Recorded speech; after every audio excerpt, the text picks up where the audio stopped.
What's up, guys? This is Headkick Audio, an MMA podcast, and we're on episode number 11, correct? That's episode right. Number 11? Yep. If my Spanish is correct. It is. Alright, man. Well, fuck. We had a pretty decent card tonight in Bellator 222. I caught 2222. 2222. Nah, That's too many twos. 22s. That's okay. We're on the Kraken tonight.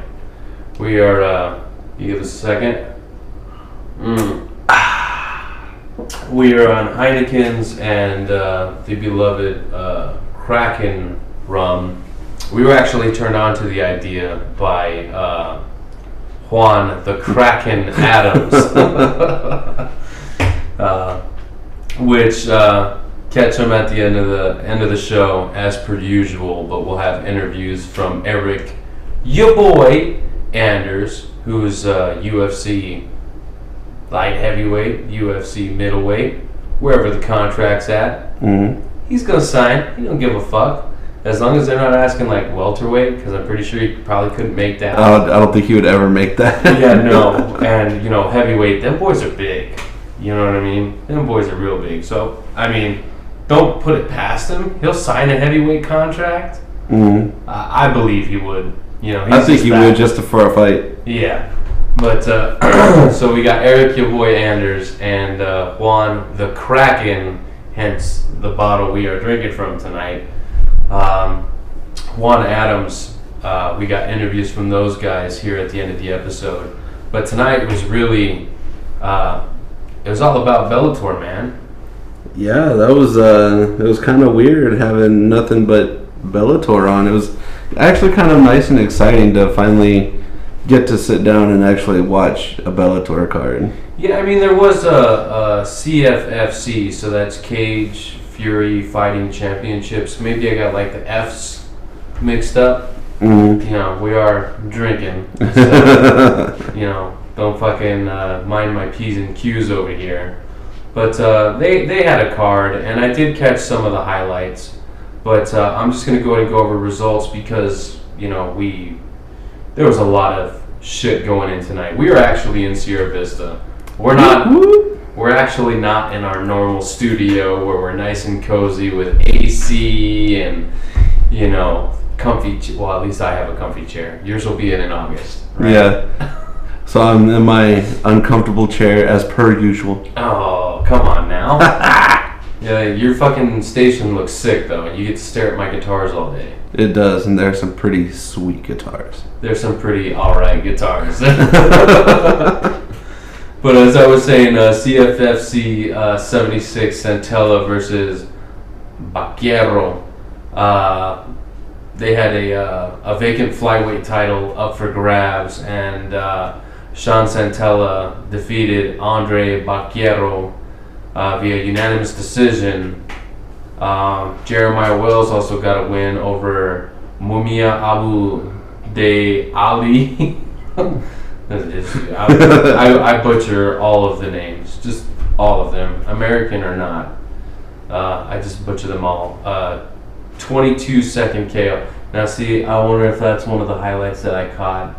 Jamie Colleen defeated Marcela Giantomasi by unanimous decision.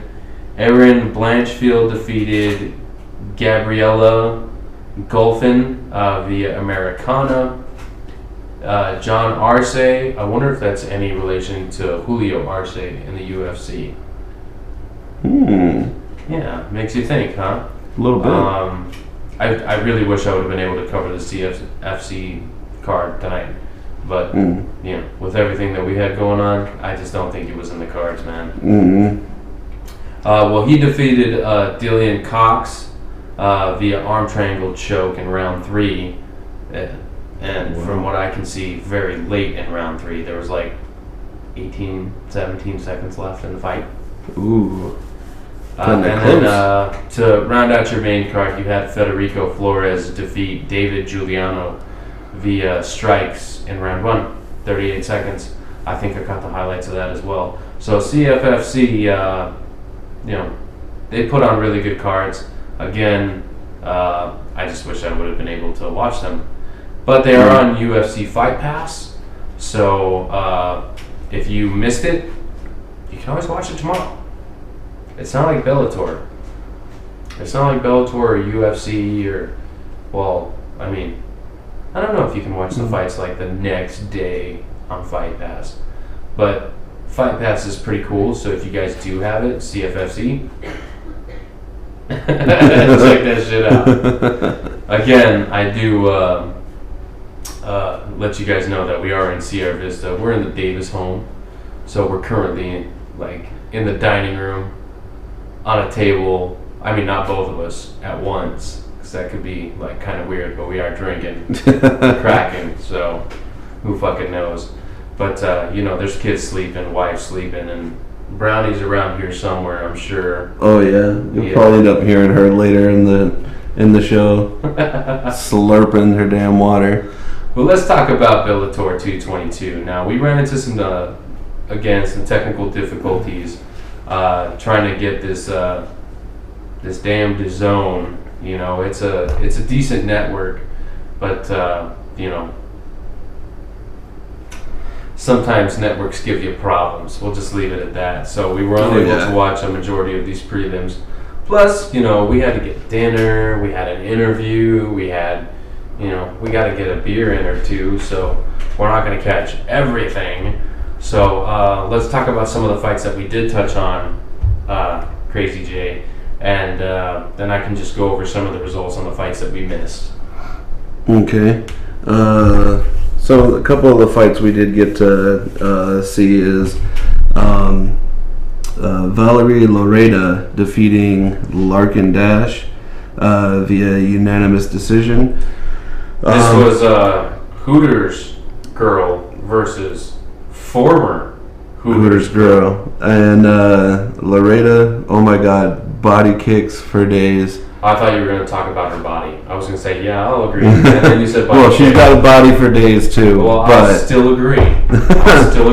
But oh man, she was attacking that body with body kicks over and over, and it wasn't just, oh, I'll kick you here, I'll kick you there.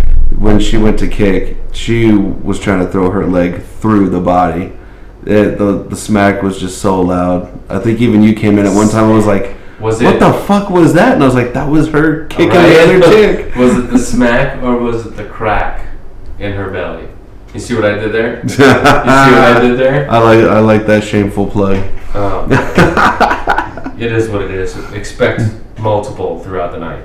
Just more and more. I'll keep cracking you up. What I did like, though, between these two ladies was at the end of rounds 1 and 2, as soon as they did the little clacks for the 10 seconds. Oh. Yeah, there you go. The 10-second claps. Yeah. Dude, they just went ham. And balls to the wall. Yeah, I thought somebody was going to get knocked out, and it turns out they're really tough. They got tough chins, and if my notes are correct, Dash took this fight on a last-minute notice. It was pretty short. Or short notice, I mean? Yeah, she signed the contract either like at the beginning of this week or the end of last week. She was still in her Hooters uniform when she signed the contract. So this bitch, she gave zero fucks, was ready to go in there against a fucking, Valerie Loreda, she's badass. Mm-hmm. You know what I mean? So to take a fight like that, still in uniform, like, hey man, props to you. And they were fighting at what, flyweight? Yeah. Okay, flyweight is probably becoming like the most exciting women's MMA division. Mm-hmm. Okay, and I'm not talking about just Bellator or just UFC. I'm talking about like MMA across the board. These are girls who, were undersized for 135 but can't make that cut to 115. Mm-hmm. You know what I mean? So these are girls that are right there in the middle, and it's becoming like a breeding ground for exciting fights, because that fight right there, fireworks. Look at just last weekend. Was that last weekend? Was that already last weekend when Jessica I just got Oh, yeah, when she got Jesus in the middle of the octagon. I mean, she got her clock straight cleaned. I mean, the time was Jesus. Yeah, pretty much. What did he do that with? Was that already a week ago? Yeah, about a week ago. Yep, that's what it was, man. Oh, man. How time flies. How time flies. How did I get through a whole week, though? How did I get through a whole week? It must be the Kraken. Well, we just had the Kraken today. Well, that's what I'm saying. It's got me all fucked up. Maybe. It's got me all fucked up. All right. So, yeah. And then what else do we have on the next fight that we caught? I thought it was a damn good fight. Adam Boric defeated Aaron Pico at 3 minutes and 55 seconds in round number 2 with a flying fucking knee. Now, Not just a flying knee. Is it Boric or Borix? Boric. It is Boric? Mm-hmm. Where's he from? I missed where he was from. It sounds like he might be like Russian or Polish descent, maybe, because with the C I making that itch, it's weird when there's no H. Right. I don't know. Fucking languages. You bloody Americans! You bloody Americans! Anyway, yeah. So Adam Boric is and was undefeated up until he met Aaron Pico and remained undefeated after he finishes Aaron Pico. So this fight I can speak on just the fact that Bellator needs to like slow their roll. I know when they find like a hot ticket, they want to fucking cash that ticket. But I mean, this guy literally, okay, he lost his pro debut. Understandable. He was fighting a guy who was like 9-2 or 7-2 or some shit like that. I forget what Freeman's record was at the time. Okay, but Freeman fucking finished him in the first round. Then Pico goes on a tear and he fucking starts finishing dudes left and right with his little fucking matador finish, which is probably one of the fucking coolest things you could do after a fight if your nickname is the Matador. Just be like, yeah, check it out. You can't see what I'm doing right here, but I'm doing the Aaron Pico, okay? That's what I'm doing. But then this dude is getting his fucking clock clean in back-to-back fights against guys who have sometimes even up to fucking like 4 times as much experience. Yeah. That's fucking unnecessary. It's uncalled for. This guy, he's 4-3 at 7 fights into his MMA career. This guy's an Olympic level athlete, okay? He's 7 fights into his career and he's damn near a fucking 500 fighter. Like, where the fuck are you getting off on this, Bellator? Fucking get your shit together. You're protecting guys like fucking Dylan Dennis and fucking, who was that?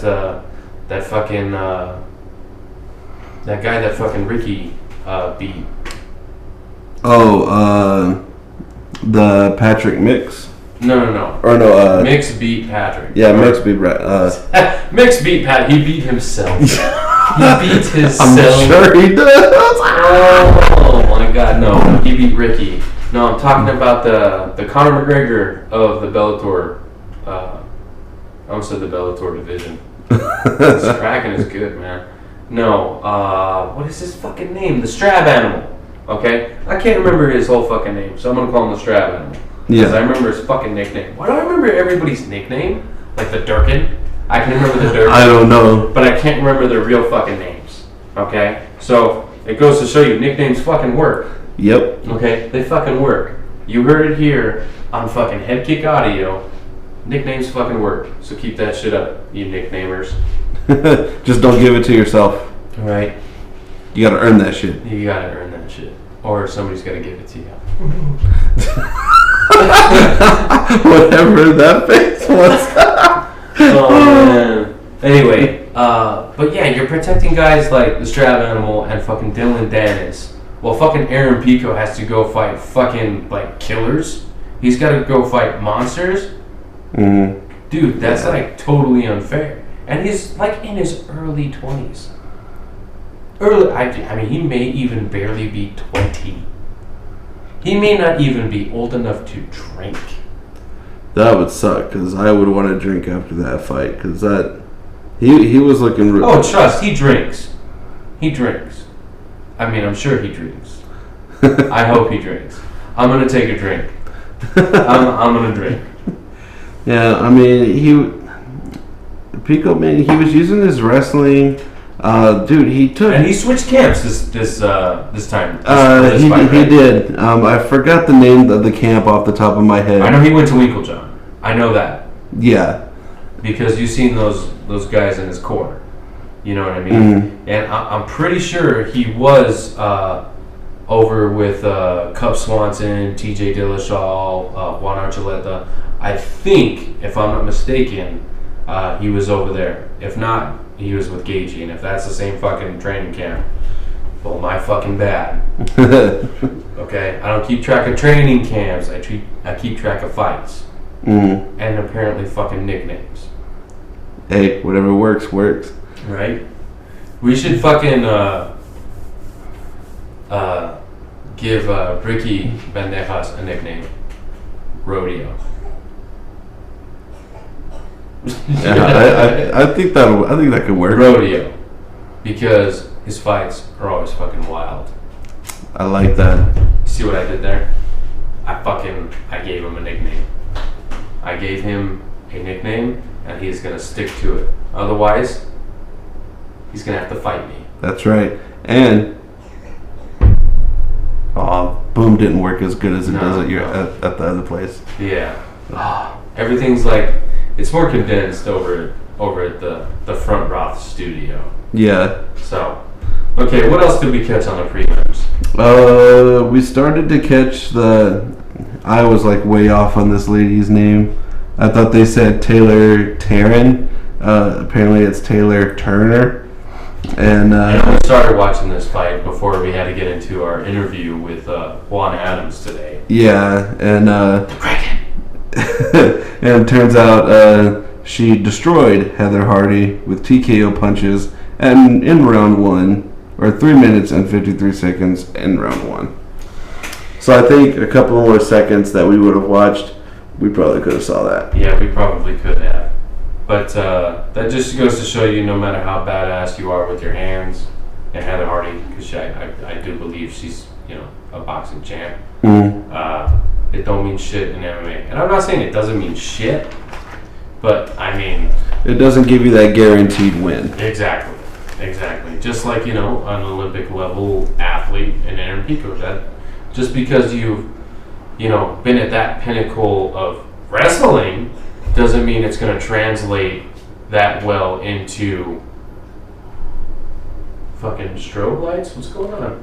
It doesn't mean that it's going to party at the Davis household. Right? So, but like I'm saying, it doesn't mean it's going to translate. Like, so just because you're like look at Ronda Rousey, right? Mm. She's a badass. Hey, Bernie. She's a badass judo practitioner, right? Come here. And then you're Kayla Harrison. She's also a badass in judo. Mm. That doesn't necessarily guarantee that just because you're an Olympic level judo player that you're gonna fucking go undefeated in MMA.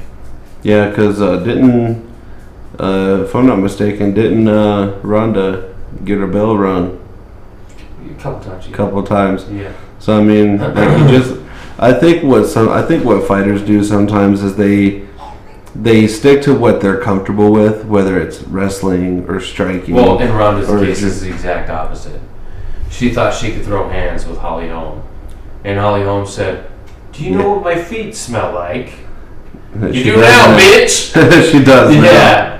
And then she tried fucking boxing with Amanda Nunes. Like, you gotta be a special kind of stupid. Yeah, you gotta hear something. What are you opening right there?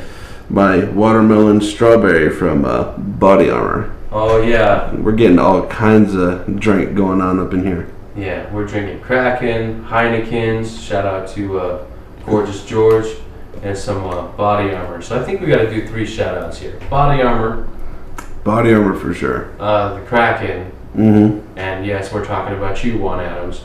And Heineken. This one's for George. Gloop, gloop, gloop, gloop, gloop.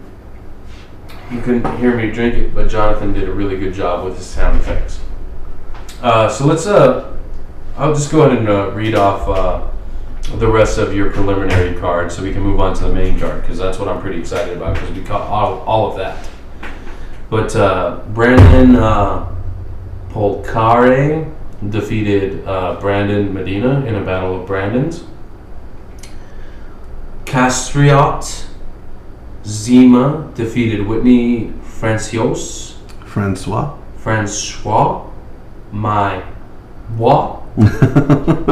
John Beneduc defeated Kenny Rivera. And then you had Lindsay Van Zant. I think we may have caught the end of that one, no? Defeated Hannah Kubota. Yeah. We might have caught like I think we got the tail end of that. We caught the choke end of that. Yeah. Yeah, careful. We could get in trouble there. Hilm Gozali defeated Gustavo Wurtzler. I think I pronounced that right, but it sounded... Wurlitzer. He must be German. It sounds German or Austrian. Mike Kimball returned. He got a win over Sebastian Ruiz in a split decision. So I believe that puts Mike Kimball, I think he's undefeated, but I think he was only 2-0. I think he might be 3-0 now. Hobson Gracie Jr. defeated Oscar Vera.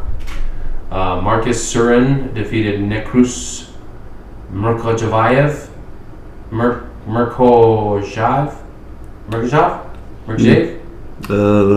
Mirkojayev? That's what I would say. And then Phil Haas. This guy, he's been on my radar for quite some time. He's, I think he's done the Contender Series. I think he's done the Ultimate Fighter. I think he's done almost fucking everything. Mm-hmm. And, Bellator signed him. He was the biggest fucking prospect a couple years ago. So I wonder why it took so long to sign him. He kept stumbling, man. When it came time to okay, so this guy's one of those gym killers, right? He fucking absolutely destroys in the gym, and then it doesn't translate when he actually goes to fucking perform and a legitimate fucking fight. So he's one of those guys. I believe he trains out of Jackson Wink. So, but yeah, so he got a win.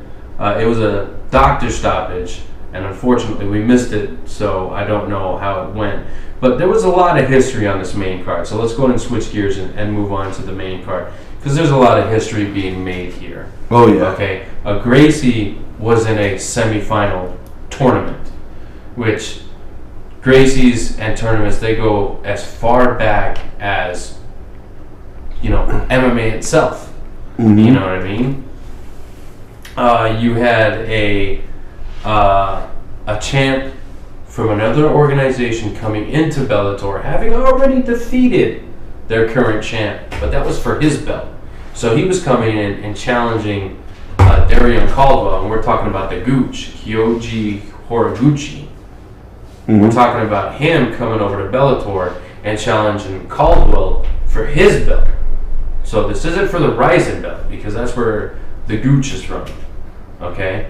They're fighting for the Bellator belt. They're they're fighting for that Bellator belt. Okay? And that's your main card opener. I mean, there's still Juan Archuleta versus former bantamweight champ Eduardo Dantas. Now, this fight was at featherweight. Mm-hmm. Okay? And then there was Ricky Bandejas versus undefeated prospect Patrick Mix. Dylan Dennis versus who the fuck are you, Matt Humphrey? And that's no diss on him. I just don't know who the fuck he is.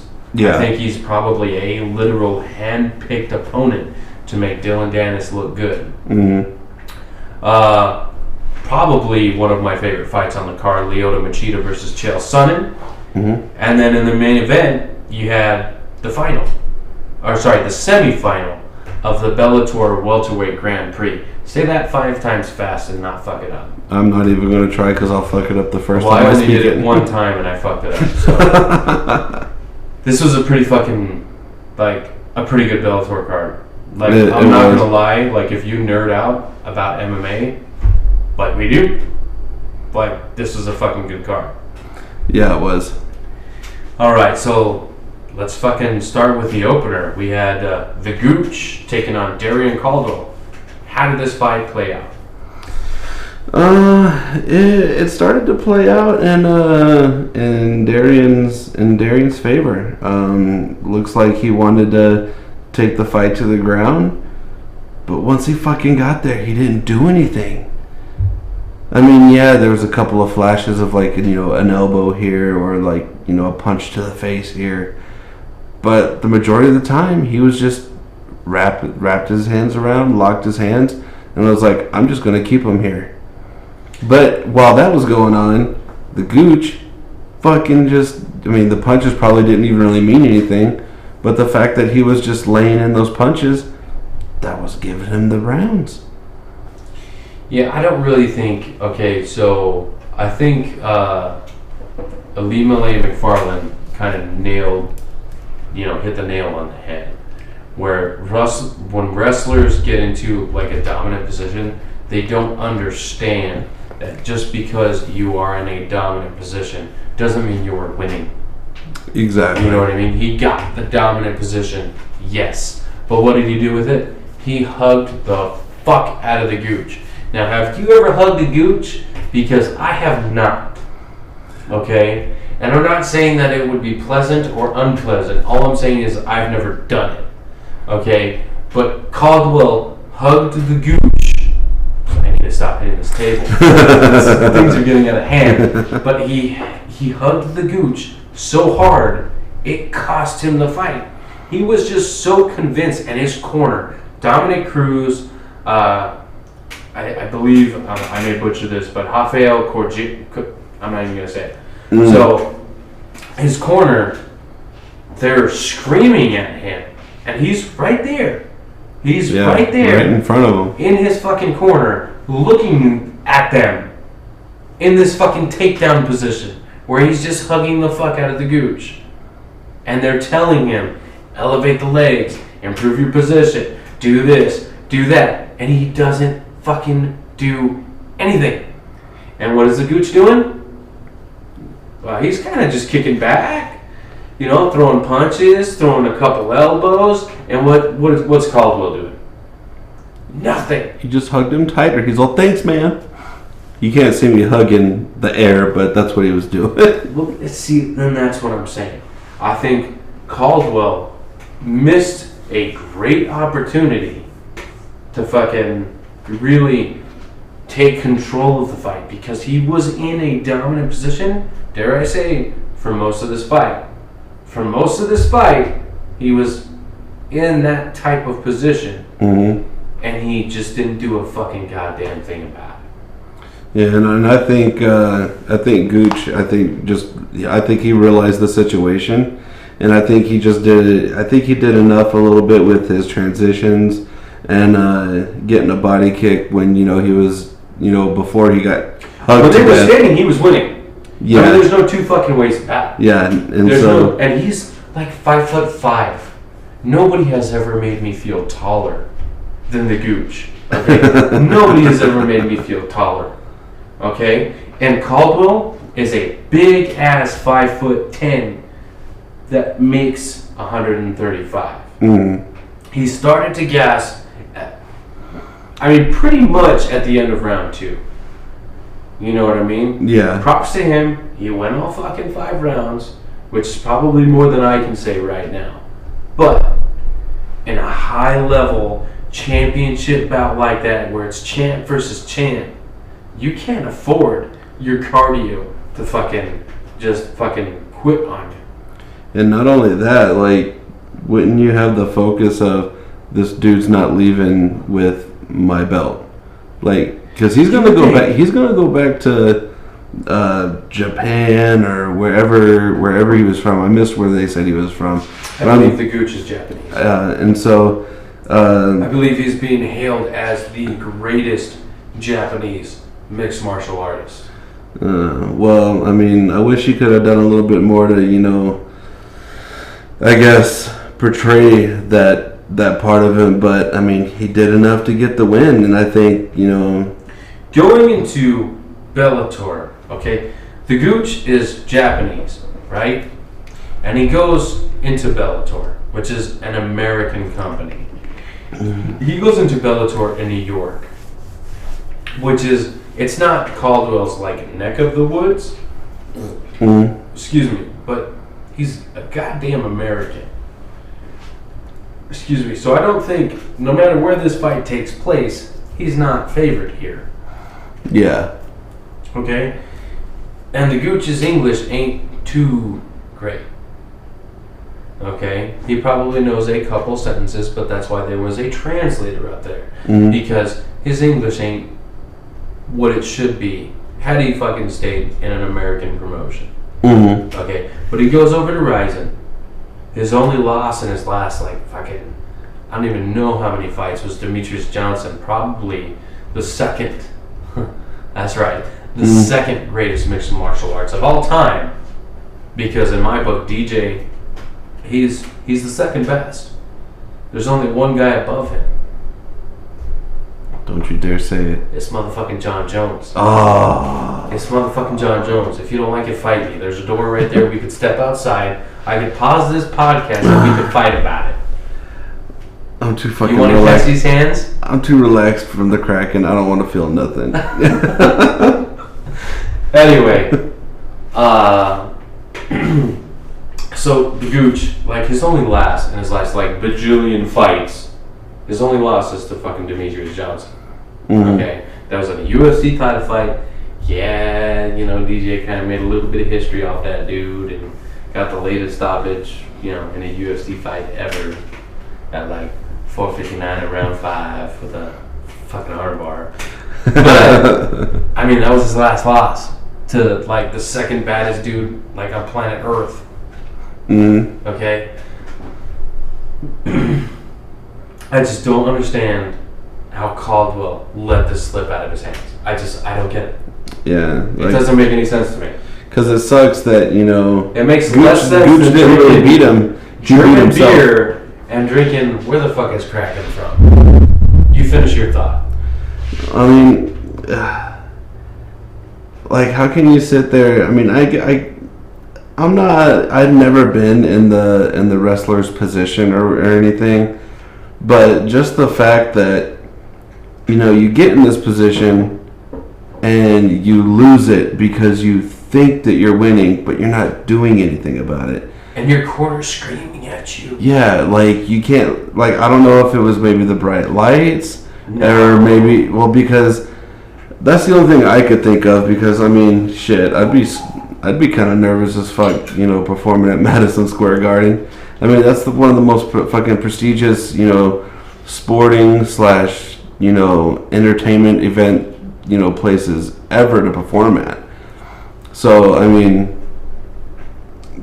I don't know. I dropped the Kraken. It's alright. There's lots of boomage on this episode. Right. But, I mean, I think we've beat this one to death enough. I mean, congratulations to Gooch being the first crossover champ. That's right. I said crossover or flyover champ, however you want to word it. It's a very fucking big deal.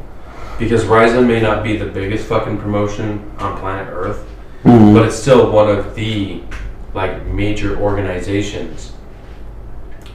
I mean, when you think about Asian organizations, there's 2. That maybe Road FC kind of fits in there a little bit. But you got Road, you got Ryzen, and you got One. Those 3 dominate. Okay? Over here, you have your UFC, your Bellator, and we used to have Strikeforce. Okay, I don't think anybody's really come up to fit the shoes of, Strikeforce, or like your third tier. Yeah. Or not like a third tier, but like your third competitor, right? So right now it's just a 2-horse battle between the UFC and Bellator. UFC has the better athletes, right? And they don't protect their fighters except for Greg Hardy. Greg Hardy is probably one of the they're protecting him. They're giving him favorable fights, and I don't know if that's the brass or the new company that owns the UFC. You know what I mean? It could be them saying, I don't give a fuck. You're gonna match him, and it's gonna be favorable because it's gonna make us more money. They were just bought, okay? So they do have, probably some money that they need to make, because that was a big check. $4.2 billion or some shit like that. Yeah. That's chump change. Chump change, right? Yeah. Headkick audio, that's nothing. Shit. But I'd like to be making that. You know what I mean? So, let's go ahead and move on here, because I could just go on this fucking tangent forever. Juan Adams, he goes back to under 45. He's been there before in Bellator. Fights former bantamweight champ Eduardo Dantas. Now, Eduardo doesn't have as severe of a cut as he does at 45 because he was the bantamweight champ before. And if you've seen this dude at bantamweight, dude, totally sunken in, ridiculous. Goes up to 45, has a pretty decent fight with Archuleta until Archuleta sends him to fucking La La Land. Dude, that's almost right up there with that Valentina knockout. I mean, hers was still way better. Oh, by far. By far. But, I mean, dude, this Archuleta knockout, I mean, I thought he was honestly going to, bounce off the cage and, come out with, a Superman punch or something, like a lot of fighters do. But, well, at least a lot of fighters that I've seen, since I've started. That's what Pettis did to Thompson, right? Mm-hmm. He just kind of hit back against the cage and then boom, Superman punch. And I guess they thought they were in the WWE or something, off the ropes, bam. But no, it's effective. It is super effective, and I think that caught Dantas off. Maybe it caught him off guard just a little. Round 2, right? Yeah, and they were just throwing blows, and then just. Maybe it was kind of a lucky punch, or maybe it was a calculated punch. We'll never know. I mean, okay, so they drill these combinations, so it was calculated, but it was lucky that it landed. But that's any punch. You know what I mean? You practice all these fucking combinations. You practice, what your opponent's gonna do, and you drill it until it becomes habit. So, he threw it because of his training, it created a habit. The habit happened to have landed. So yes, it was lucky. You know what I mean? Yes, it was, but to also have that discipline to also follow through with that combo, knowing, not knowing if anything was landing. He could have fucking followed up, and he didn't. Juan Archuleta, the dude is the man, okay? He trains with guys like Cub Swanson and TJ Dillashaw. Say what you want about TJ Dillashaw. He fucked up. But he's still an amazing athlete. Yeah. Cub Swanson, one of my fucking favorite strikers to watch. Just pure striking, god damn, it's beautiful. He trains with dudes like that. Okay? How are you not going to be badass? Yeah, you don't have an answer, so we're going to go ahead and move on. But it was a beautiful fucking knockout. Took the words out of my mouth, man. Recent guest of the podcast, Ricky Bandejas, suffers a consecutive loss. So he's now lost 2 in a row for the first time in his mixed martial arts career. He loses via submission, a rear naked choke to Patrick Patchy Mix. I lost to a guy named Patchy.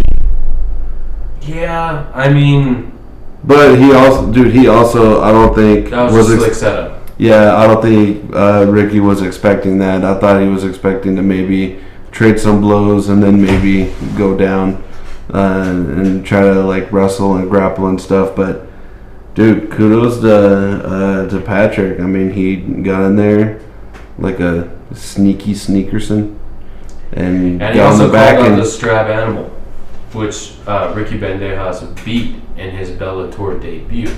So, and I'm only saying the Strab Animal because I can't fucking remember his goddamn name. I could look it up on this fucking computer, but I can't.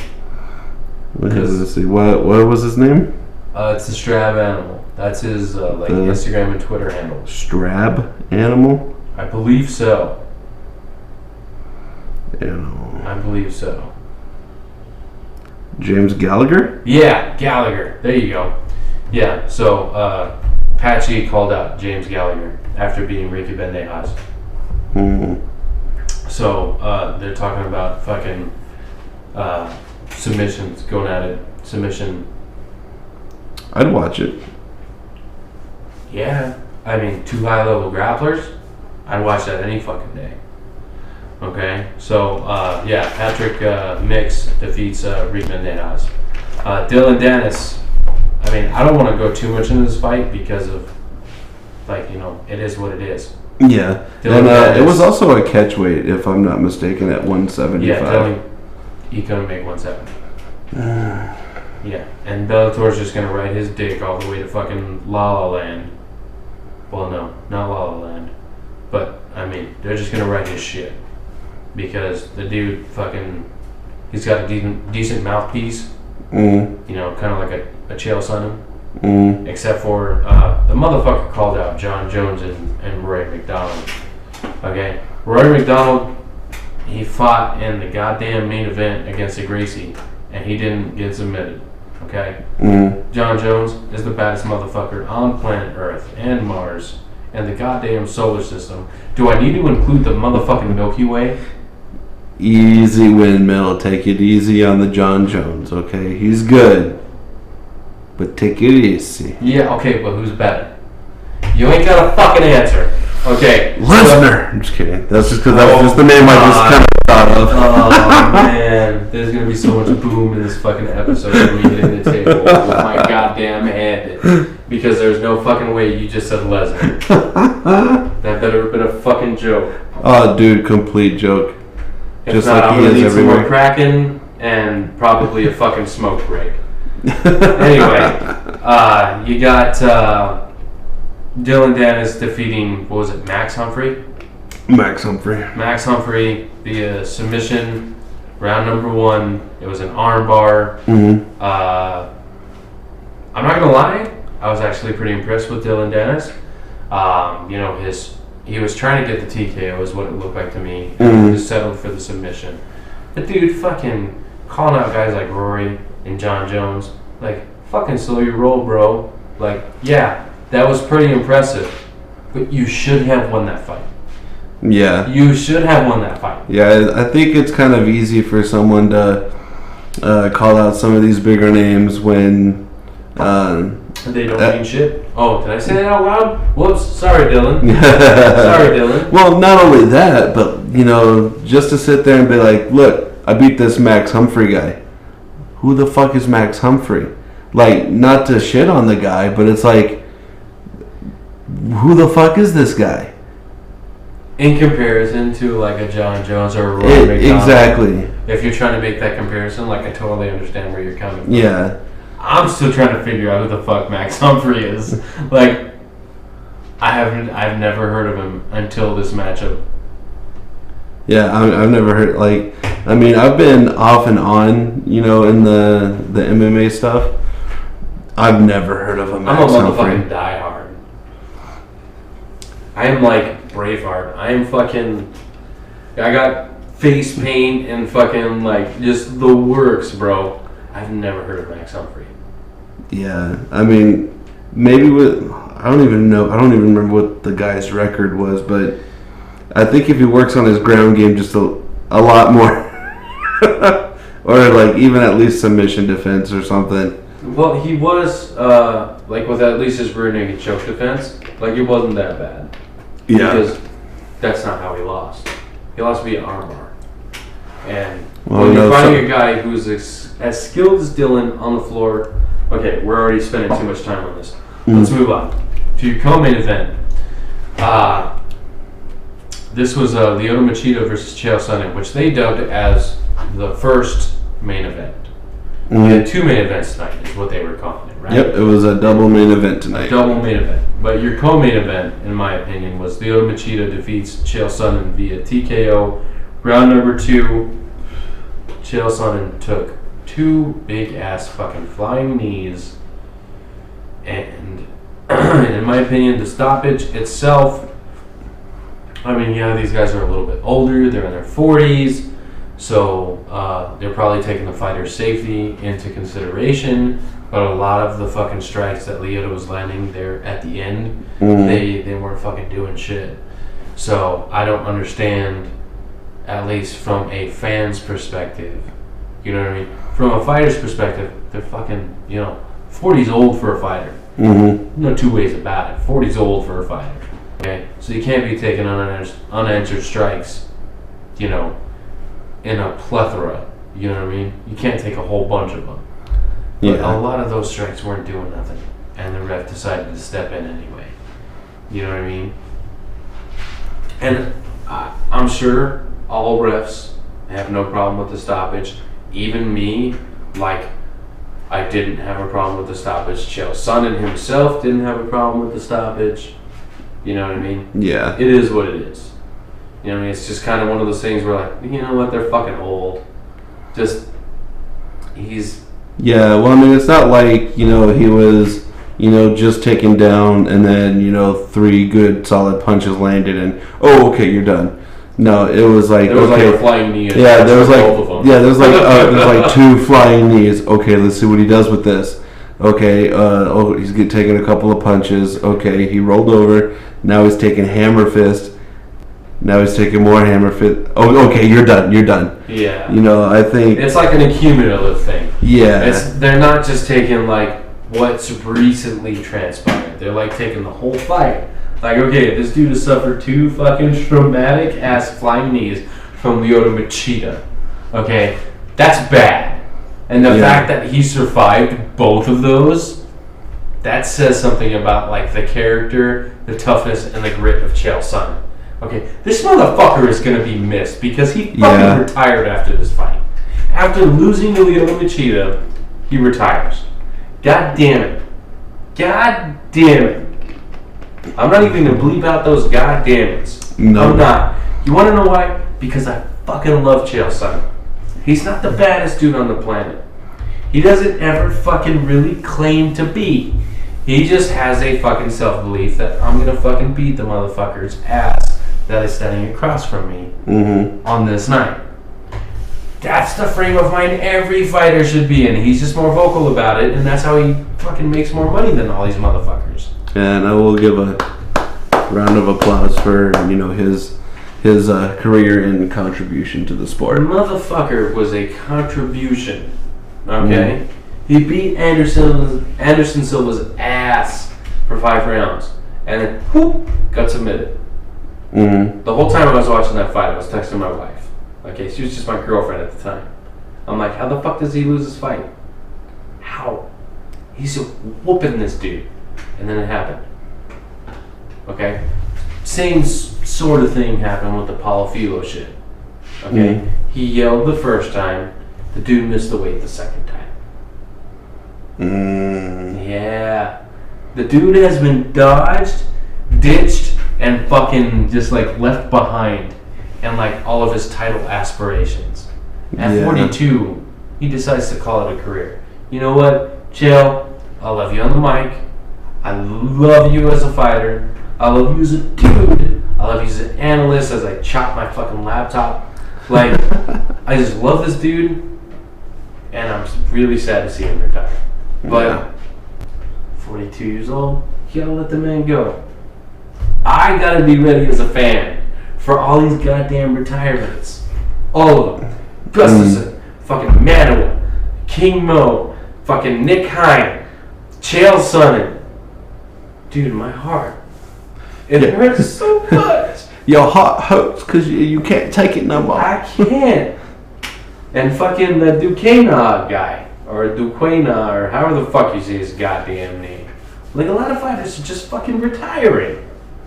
Exciting fighters. Mm-hmm. Chael Sonnen, King Mo, Jimmy Manuwa. Yeah, I get it. You suffered a couple losses. Goddamn. When you won, it was great.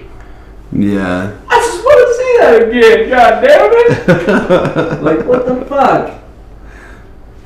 Your main event for Bellator 222. With a very awkward segue. I gotta change the subject before I actually start crying real tears from my face. Neiman Gracie came into this main event 9-0. How does he leave this event? He leaves this event 9-1. He no longer has that shiny O. Nope. Rory McDonald, man, I give you props. I mean, not that, I fucking understand what the fuck you guys are going through with training camps and trying to, get into the psyche of your opponent and trying to, plan out your strategy in the cage, but I mean, just going by name alone, Gracie is synonymous with crazy ass jiu-jitsu work. Like they're all black belts and shit. And so to be able to just black belts, bro, or masters. Okay. No, there's like levels to that game, right? So there's black belts, and then there's fucking black belts, and then there's Gracies. Mm. Like, people tend to forget that. Like, they're like, there's black belts and then there's black belts. Yeah, motherfucker, and then there's Gracies. Yeah. There's some motherfuckers that pretty much fucking invented that shit. Yeah. Okay? And any motherfucker that's got Gracie tattooed on their back, I don't give a fuck if I got a gun. I ain't fucking with those dudes. Yeah, there's no way. Well, they're just gonna break my fucking hand. Well, McDonald did, and he survived. He broke my hand and he survived? Well, good for him. Well, he didn't. Well, never mind. You fucked up my whole train of thought on that. I was like, wait, we're not talking about your hand. We're talking about the Gracie. Oh, man. Okay. Let me see if I can reset you. Alright, so the Gracies. Did that work? Nope. No, but on a very, very serious note, though, to be able to get in the cage with a Gracie and be able to roll around with a Gracie and escape all of the submissions. Rory was forced to play Neiman Gracie's game. Mm-hmm. Not at like 100% of this fight, but Gracie was able to bring it into his world a couple times. Mm-hmm. And Rory McDonald, I mean, damn near succeeded to Gracie. I mean, there was a takedown that Neiman was trying to do, and when he was in the middle of the throw, fucking Rory just threw his leg over, and bam. Mm-hmm. You know what I mean? He was in control. You know what I mean? It wasn't until round 5 where Neiman got the ultimate position you would want, which is full mount, and he got it super fucking easy. Now, see, I don't know if that was just a tactical error or just you know what? I think I can I don't know if that was just arrogance or badassery. I can't differentiate the two from Rory McDonald, because it's okay, were you just so arrogant that you would be able to not get subbed by a fucking Gracie in round 5 of a fucking goddamn title fight? Or were you just so confident? Were you so dumb, or were you so confident? Because that mount was super easy in round 5. Rounds 1 through 4 I had for Rory. Mm. You had round 1 for Gracie. Now, I'm not going to dispute, because it was the closest round of all 5. It was the closest. Okay? Both guys were trying to feel each other out. So, I'll give you a pass on round 1. 2, 3, and 4, all Rory. Yeah. 5, all Neiman. Mm-hmm. Okay? See, what that tells me is Neiman Gracie, he had never been in a 5-round fight. At least to my knowledge. I don't know the motherfucker's history. Yeah, I'm not too sure either. I could look him up on fucking Wikipedia, Sherdog, or fucking Tapology. Not Wikipedia, fuck Wikipedia. Right, fuck Wikipedia. We're not trying to get that sponsor. But he had never been in a 5-round fight to my knowledge. Okay? But he went 5 fucking rounds with Rory McDonald. And in the 5th round, dominated. Mm-hmm. Fucking dominated. Still couldn't get it done. Rory McDonald is a fucking animal. The guy, just a fucking couple months ago, was just like, I don't fucking know how I feel about beating other people up. Because God, I love that guy.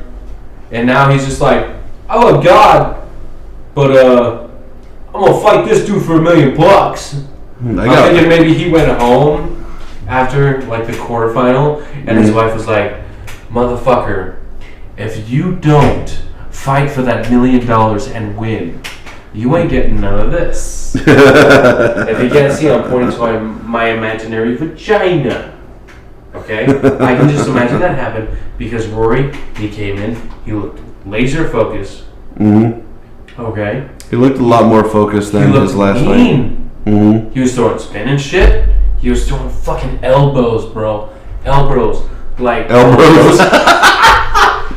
He was throwing elbows like with the intent to hurt. It's not like he was just throwing elbows.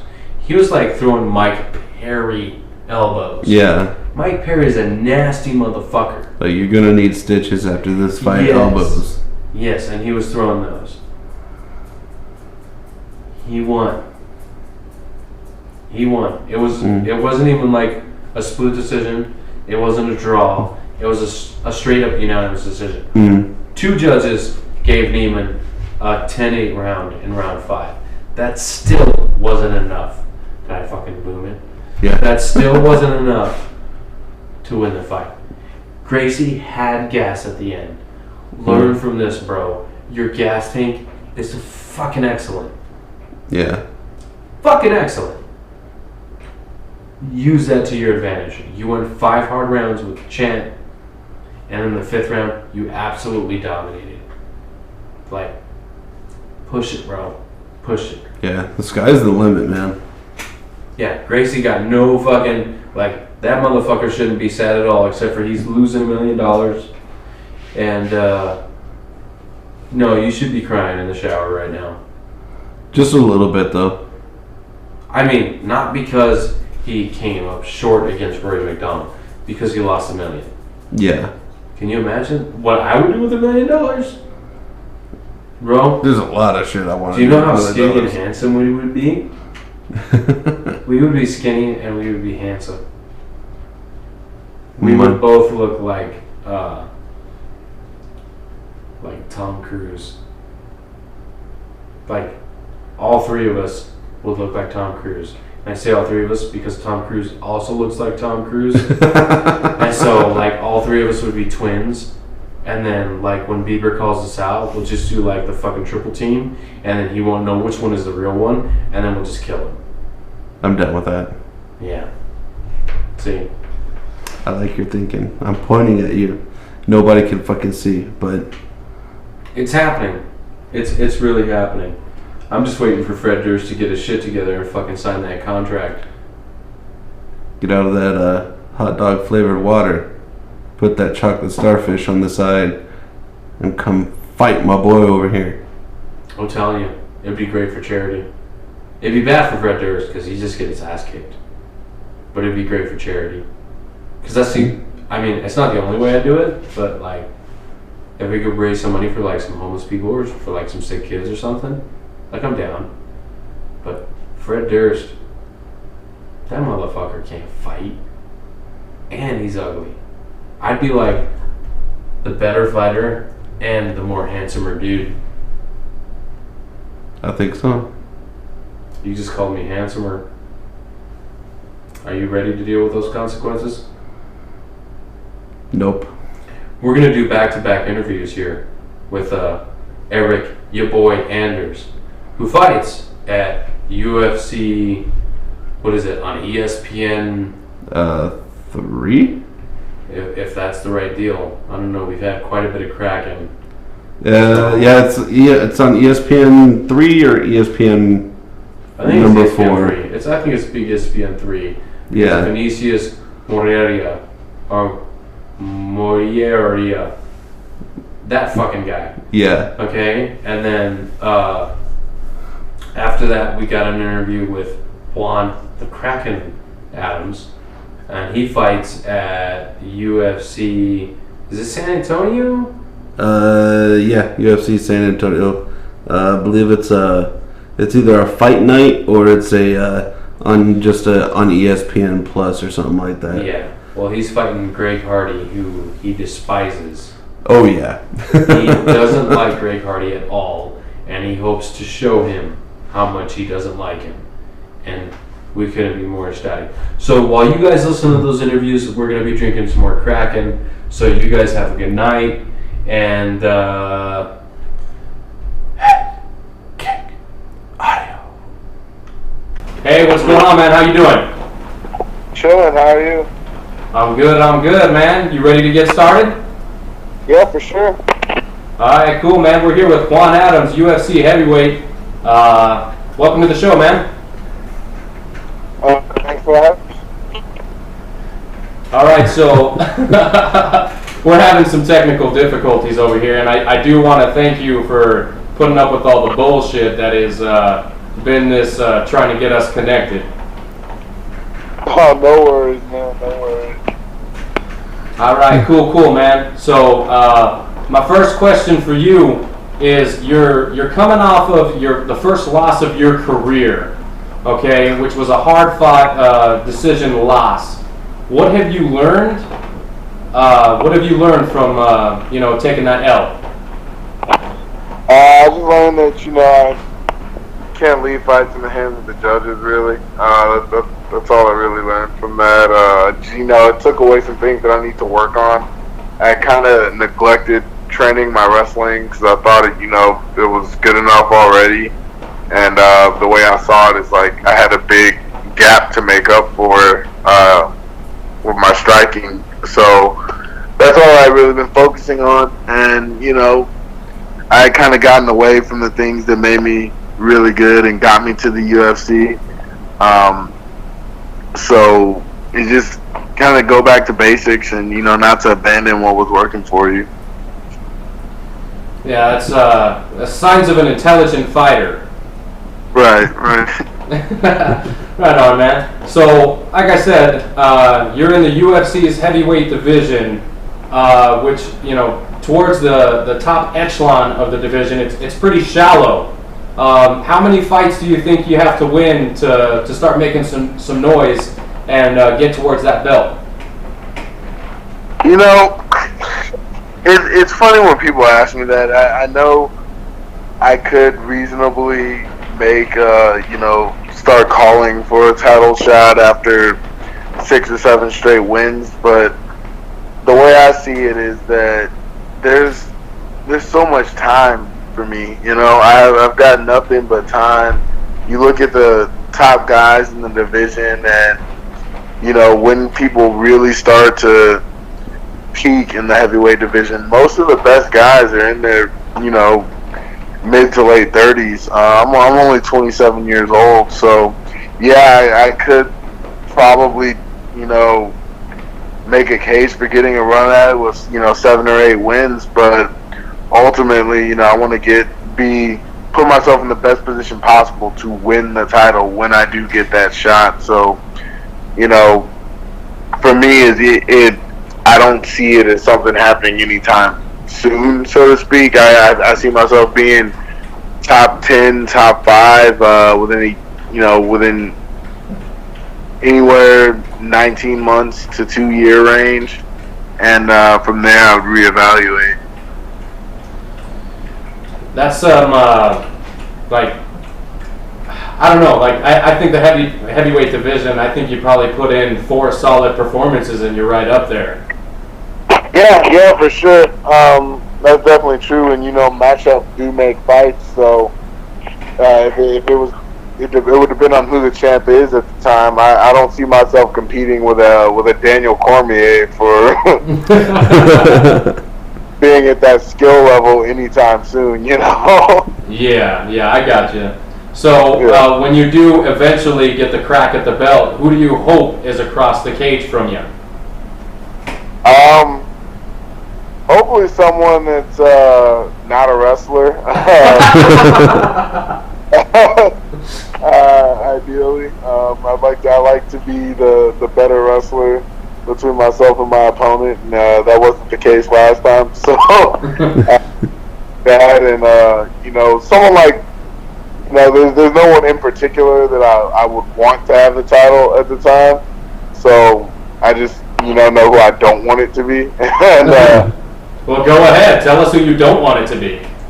I think Stipe presents a very unique set of challenges for me. Obviously, Curtis Blades, not only because he's a very good wrestler, but he's also one of my really good friends also.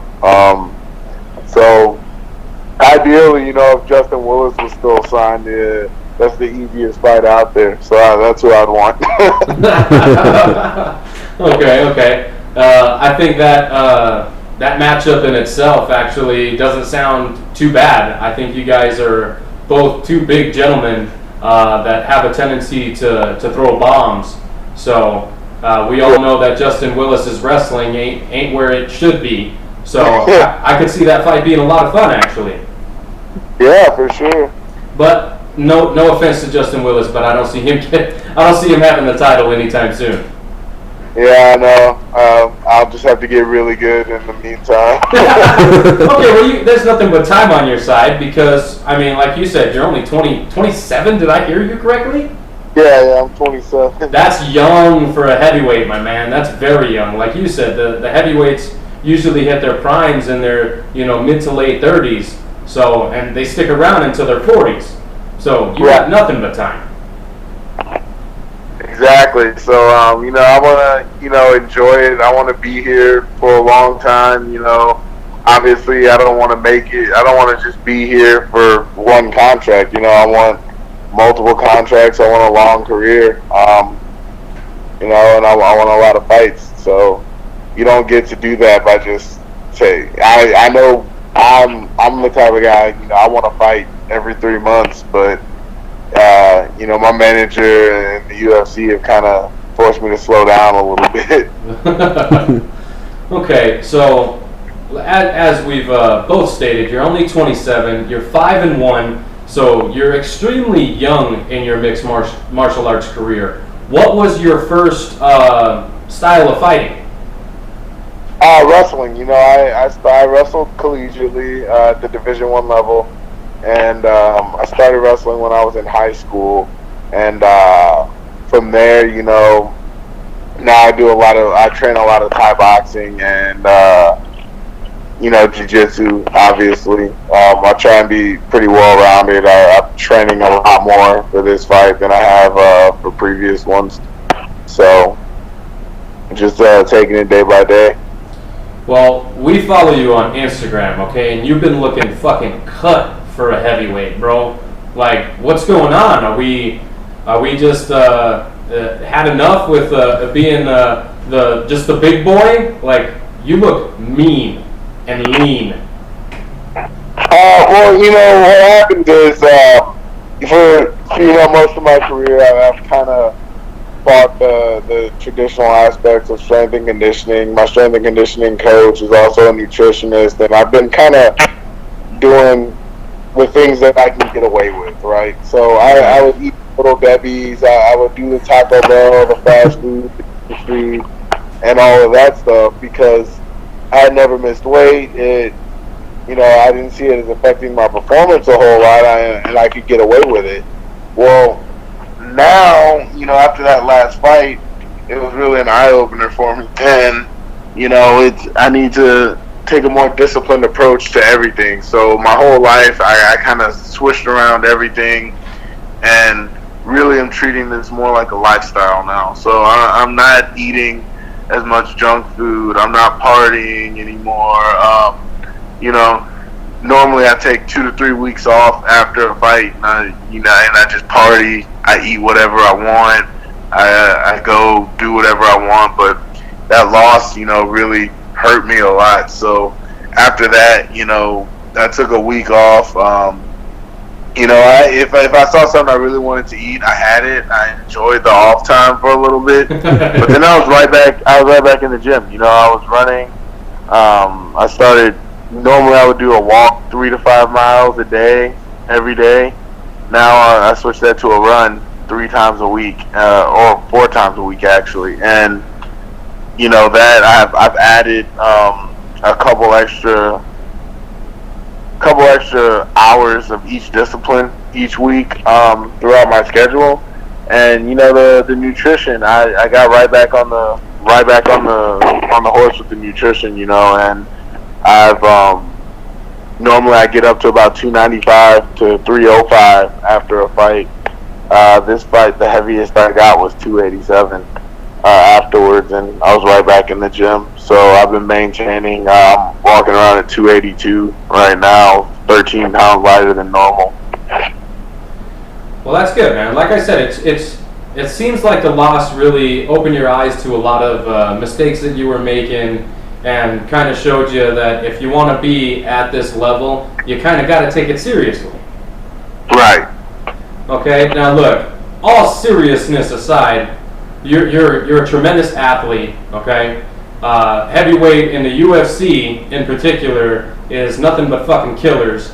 So, and you know you can hang with the best. So, kudos to you on that. But your social media following. Okay, I happen to think you're a fucking riot. I think you're funny as fuck, just to be plain honest with you. So, how much time do you put into social media? I really don't put as much time as people think into it. The thing is, you know, I check my social media when I get a notification, and if I'm just chilling at home or doing something, you know, I'll think of something, or I'll be like, oh, I need to make a post or something today. But Twitter, I just kind of go on there, and it's like it's vomit, you know, diarrhea. I feel like saying. But you know, Instagram, I put a little bit into. Obviously, you know, it was funnier when I was single because you know, whatever I wanted. Now, like a lot of the jokes I used to make, I can't anymore. Well, we're both married, so we understand that. Yeah, and then you know, like the shirtless selfies and stuff now. Like I used to do them in my underwear and stuff. I gotta be careful. Like I posted one in gray sweatpants today, and you know I got a little bit of flack for that. So I gotta be careful with it. But you know, it's weird. I just get the way I do my Instagram stories and things like that is, you know, the things that happen to other people in everyday life that you just kind of discard or whatever. You know, I sit there and, you know, my brain just doesn't turn off. So I'll start thinking of stuff, and then, like, I'll see something and I'll have a question about it. And in my head, I'm going down all the different possibilities, and it'll just turn into something weird. Like the other day, I was chilling I was getting my oil changed, and I saw this older gentleman walk in with a lady much younger than him, and I was just like, oh, that's weird, you know, maybe it's her dad or whatever. But then it was clear there was like a romantic aspect involved. So in my head, I'm like, well, how the hell did that happen? Like, what's going on here? Like, maybe the dude's rich, maybe this is a sugar baby, blah blah blah.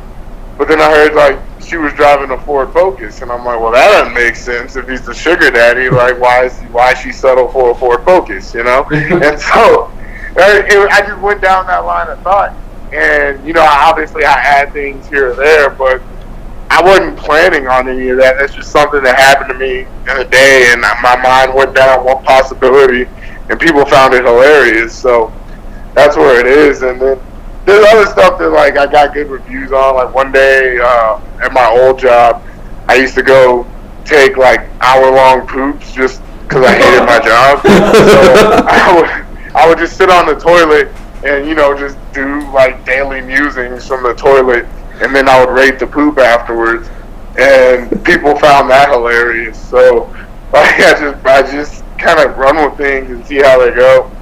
But another thing too is, you know, I get paid from my social media. You know, I make that's how I got my sponsors. So that's, what most people do for their day job. It is a part of my job now. And I study the metrics of it. Like, I know my target audience, my audience of my 6,500 followers, 86% of, 78% of them are males aged 18 to 35. And 86% of my total following is males. So that's what I market to. And I try and make my stuff pretty universal to where everyone can find some shred of humor in it. But it is more geared towards, 18 to 35-year-old males. And that's a big money group. So a lot of sponsors and a lot of businesses are willing to pay me for that, because even though I might not have quite as many followers as some of these other fighters, I have a lot of followers at their target customer group. So that's how I do it, and that's just how it is. So are you a full-time fighter, or do you have a job on the side? No, I'm a full-time fighter. So grand total, I make $42,000 a year from sponsorships. Damn. Whoa. And then the rest is from fighting. That's not bad, man. That's not bad at all. Yeah. So but a lot of that is, being personable and being funny. People find my social media hilarious. And the good thing about the companies that sponsor me is they don't care really what I say or do on there, because they're not, I don't tag them in everything, right? I tag them in the stuff that pertains to them. And then the people that follow me are the reason that, what I do works so well is because it's not all about the companies in every post. You get to see a side of me, like what I do my day to day. And that's why, because everybody can post training photos or workouts and stuff like that. That's boring to me. I like talking about the movies I watch, or girls, whatever I feel like doing, I do. Well, that's very cool, man. So I'm going to go ahead and turn it over to the co-host. He's got a couple questions for you. For sure. All right, go ahead, Crazy J. All right. Hey, the first question I got for you, I'm kind of switching gears here a little bit. The majority of your fights end in strikes, whether it be knockouts or ground and pound. Is that what you're looking forward to in your upcoming fight with Greg Hardy? Oh, definitely. He's definitely got a very punchable face, and I pretty public about my dislike for that man. So, I am very much looking forward to hitting him in the face and hopefully ending it with strikes. Yes. Has knowing that you're going to fight Greg Hardy made you that more amped or pumped up going through your training camp to come away with that W? Yeah, it's he represents everything that I dislike about MMA, about I don't think he's good for the sport. I don't think he deserves to be in the UFC. I don't think he's good at all. And it's funny because I said before that, I've always wanted to fight the best person available for me to fight to see where I'm at, and he's always taken the worst opponent available to fight him. So yeah, looking for that easy dub. Yeah, it's a really weird intersection because now by that same line of logic, I'm calling myself a bad opponent. Or I have to admit that he's a good opponent. So it's a little bit of it's a weird philosophical stance to take on this one, but yeah, it's all good. It's exposure, Yeah. Hey, exposure's exposure, right? Right. And the third and final question I got for you, man. I really dig your nickname, the Kraken. That's a badass fucking name. How did you get that nickname? So this story always cracks people up. I got it because I really like Kraken rum, and one of my buddies he had just accepted a fight, and his fight name was going to be Cthulhu. So he was like, well, if I'm going to be Cthulhu, you should be the Kraken because you drink the rum. It's perfect. It's pretty easy to market that already, and all this other stuff. And I was like, yeah, you're right. I do really like the rum because that's all I used to drink. I'm a big guy, so I don't drink just for the taste. I drink to serve a purpose. I was like, yeah, that's a great nickname. It's perfect for me. So that's how I got the nickname. I really like the rum. And then once it caught on, people were like, rolling with you is a lot like rolling with a Kraken. It's insurmountable force, and you know what's going to happen, but you can't really stop it. So it just kind of fit me, and people liked it. And like I said, you can't give yourself your own nickname like Greg Hardy did. And that's why he's a dumbass. So.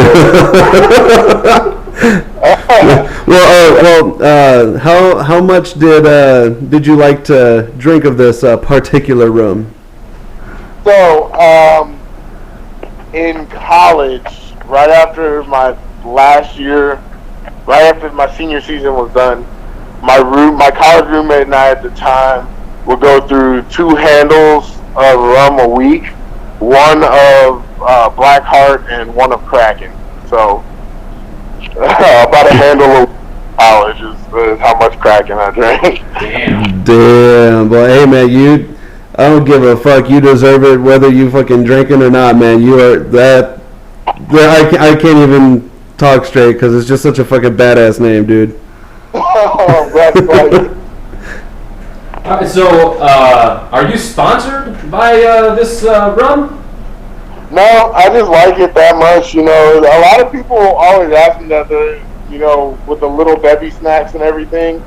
People ask if I was sponsored by them, or all the fast food plugs I do, like Taco Bell and CC's and all that. I'm not sponsored by any of those companies. I'm just that passionate about the product. Well, they fucking heard it here. They need to fucking sponsor your ass, man. Yeah, I know. I could use that money, man. If I was getting that kind of sponsorship money, I wouldn't have to fight as much as I do. All right, man. Well, it's been fun, dude. It's been a lot of fun. And we know who your next opponent is. We know how you feel about him. We know what you want to do to him. How do you get it done? How do I get it done? Yeah, how do you beat Greg Hardy? It's definitely going to be second round. I think first round TKO, but I always say second round because I don't want to set the expectation too high. You set low expectations and you can only overachieve. Same thing, like when I first met my girl, I told her it was going to be the most disappointing sex of her life. So it's well, at least you're not an honest man. You can only overachieve after that. Okay, well, I hope she's not listening, and if she is, I'll let you handle that one. Oh, no. You gotta set the bar low so you can only go higher, Well, we're fucked. We're already married. All right. Well, I want to thank you for your time, and I want to, give you the best of luck in your upcoming fight with the opponent. Because we're not interviewing him. We're interviewing Juan the Kraken Adams. So that's who we're talking to. So. Again, I want to thank you for your time, and thank you for putting up with all the fucking bullshit that we have gone through this last couple hours, just trying to get this shit done. No problem, man. Stuff happens. It was a blast. All right, man. Well, when you're done finishing that full, let's do this again. For sure, man. Have a good one. All right, take it easy, bro. Later. Bye.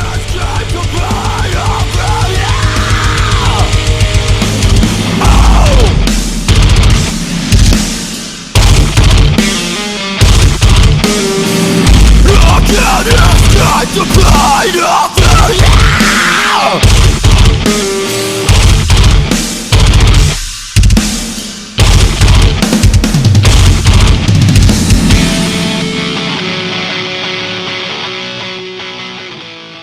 for joining us at Headkick Audio.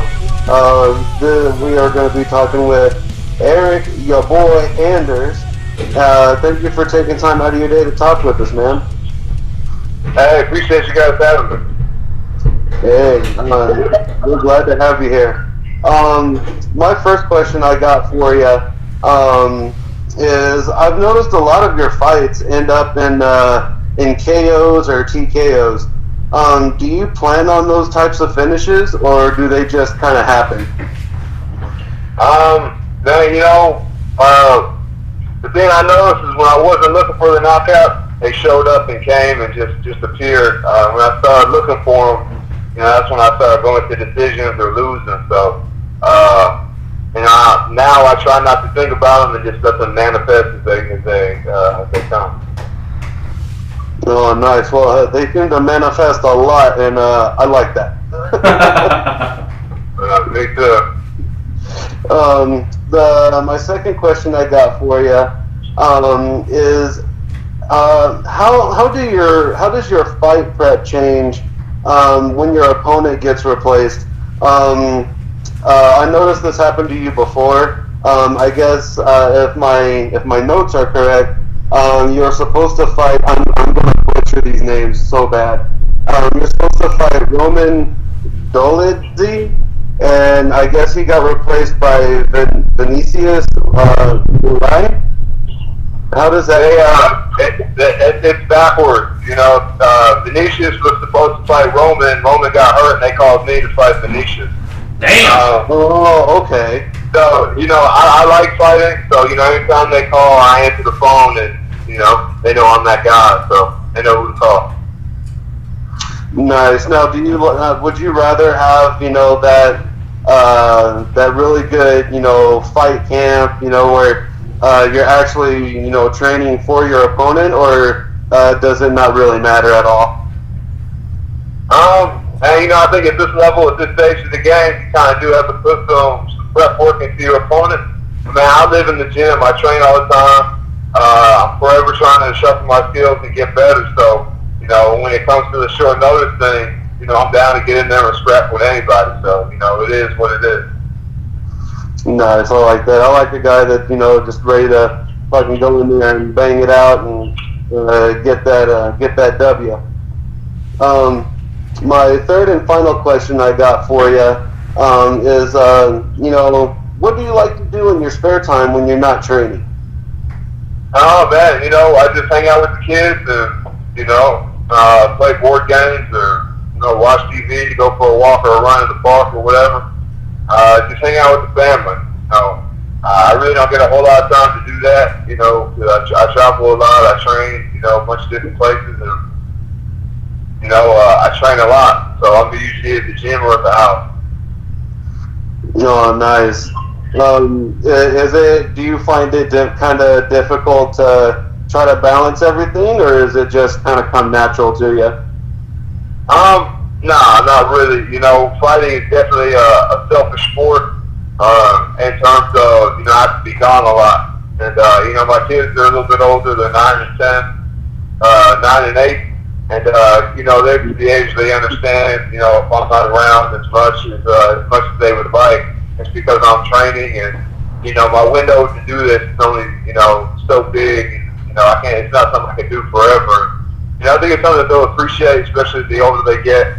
And, it's not like I'm traveling doing the 9 to 5 thing. I'm training to get better and, try and win a world championship. That's what I like to hear, man. That was awesome. And then, that I wish I had more for you, but that's all I've got on my end. I'm gonna send you over to the hostess with the mostest there, Steve the Dick. Go ahead, man. The hostess with the mostest, I like that. All right, Eryk. So you got a fight coming up June 29th. That's versus Vinicius. Now he's pretty tall. How difficult, if at all, has it been to prepare for somebody with his height and reach? Hey, I train every day with Juan Adams, who's like 6'4", 6'5" himself. So, yeah. adjusting to the height not going to be a big issue. You know, I think it's easier to punch up than it is to punch down. True. His chin will be more exposed versus the top of my head.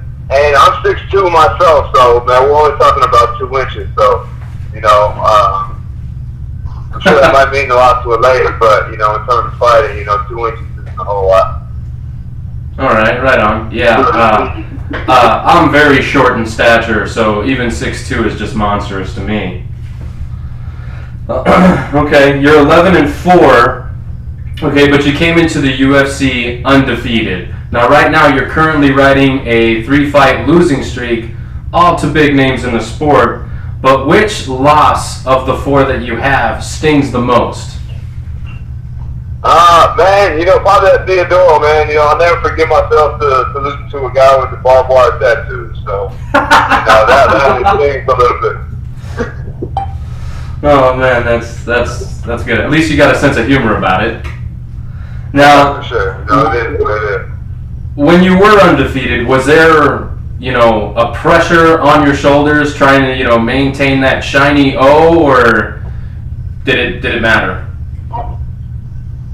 No, not really. You know, I just took every fight. You know, I just felt like I was 0-0 stepping into, you know, every fight, and you know, always looking for the finish. So, you know, there wasn't any pressure, man. You know, this is a brutal sport. You know, there's got to be a winner, there's got to be a loser. So, you know, I think there's one like, you know, a few people in this sport that are undefeated at the time. So, you know, it's just the nature of the sport, man. Well, I think you said it best. It is a brutal sport, and it's hard to stay undefeated. So, and like I said, all of the guys that you've lost to, I mean, most of them are ranked or were ranked when you fought them. So, I mean, there's definitely no shame in that. And you've been a high-level athlete for so long. I don't think that these short notice fights or, you know, bouncing back and forth between weight classes has been too difficult for you. But have you decided on a weight class?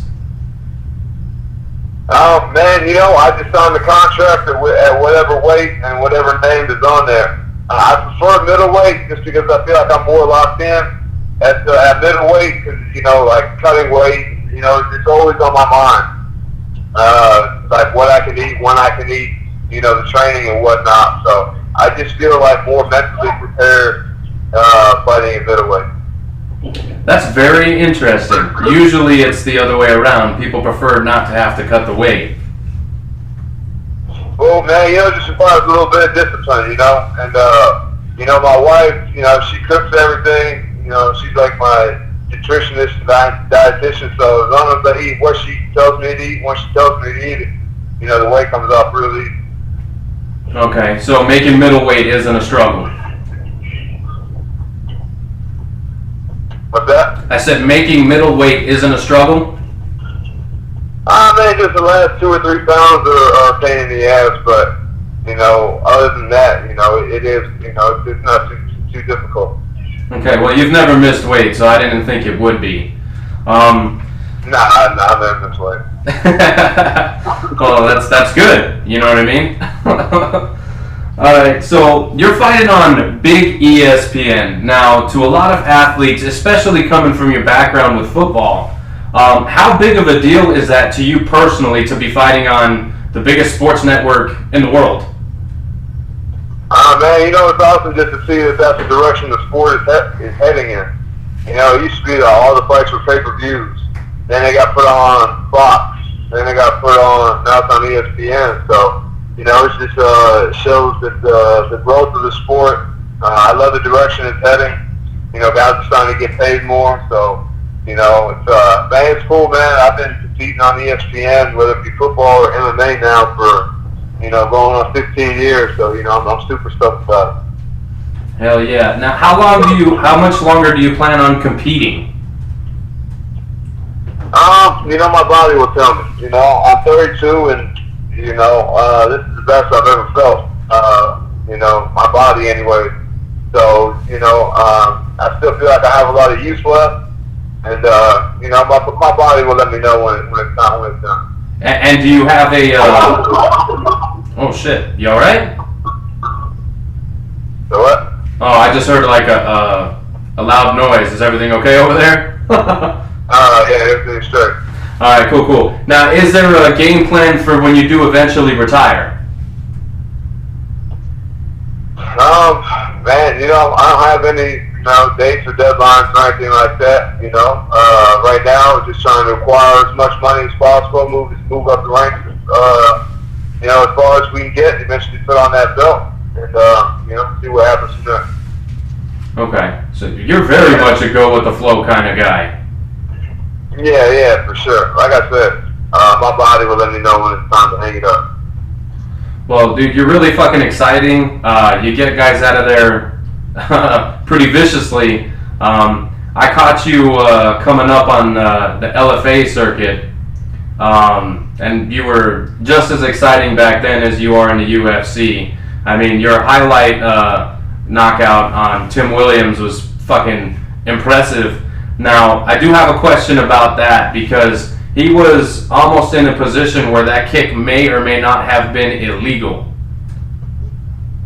I mean, there wasn't anything made. I knew that he was getting up, man. He had did that like 2 or 3 times during the course of the fight, and the only difference was he would kick at me to back me up. And, this particular time, it was late in the round. I think he thought he was down in the fight. And, just try to get up pretty quick. Hey, you guys go off for 1 second? Yeah, no problem, man.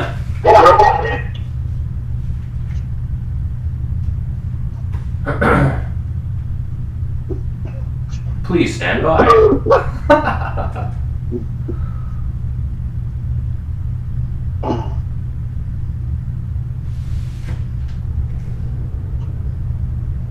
They should have some cool little music playing in the background. Yeah. Alright, sorry about that. I was just dropping my son off.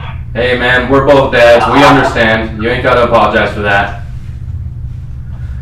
Anyway, so what I was saying is the kick wasn't illegal, but when you threw it, just at how everything was playing out, were you worried that it might have been? I mean, I asked the ref before the fight started.